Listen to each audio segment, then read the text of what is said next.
This statement is a brief report for the information of Parliament on my visits to the US in May 1964 and the USSR during August September 1964.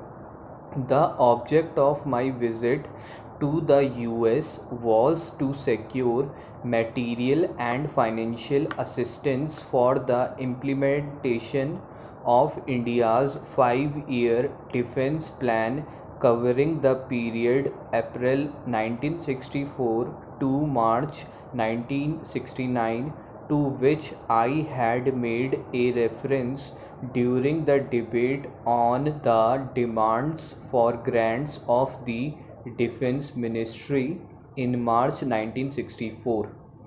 There was also a long standing invitation from the US Defense Secretary to visit the US to discuss problems of mutual interest.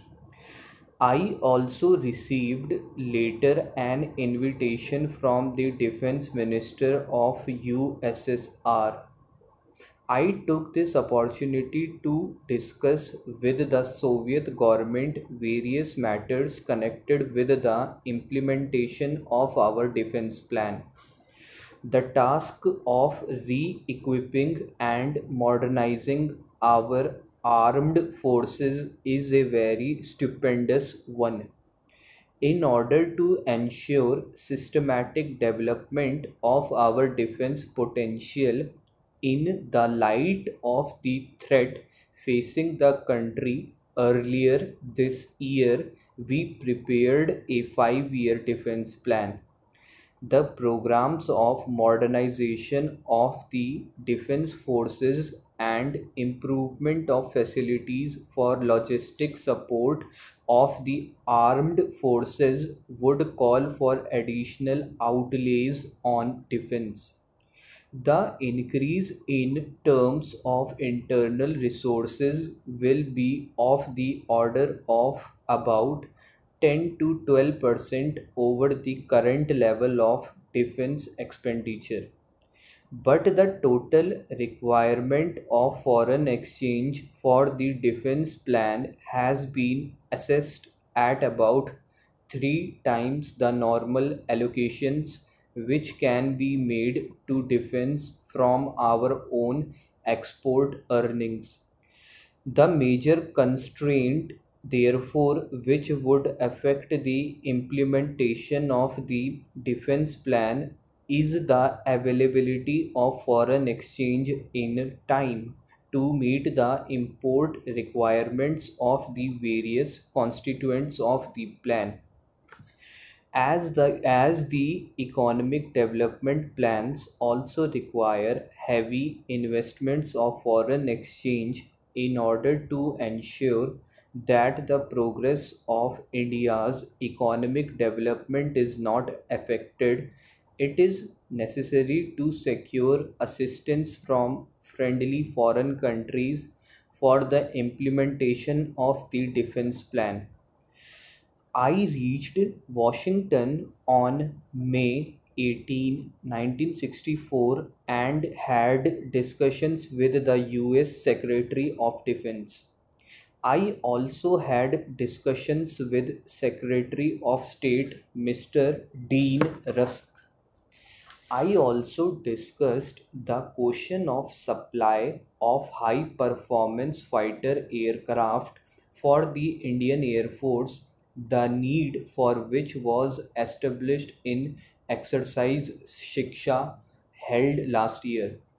The US authorities, while discussing supply of such aircraft under the military assistance program, pointed out that the question of introducing another type of supersonic aircraft may have to be studied further.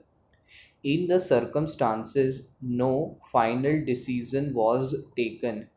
The US authorities offered to send a team of experts to determine whether they could be of assistance in further development of this aircraft and in its production. The team has since visited India and has submitted a report which is under examination. On the question of supply of naval vessels for replacing the overage ships in our fleet, it was agreed that our requirements in this field should first be discussed with the British government. Apart from the grant assistance and credit assistance which the US government have agreed to provide during the fiscal year 1965 and which they are willing to consider for the subsequent years, I attach considerable importance to the fact that the need for strengthening the defense production base in India has been fully recognized by the US authorities, and a substantial portion of the credits already offered will be utilized for modernization of the Indian ordnance factories.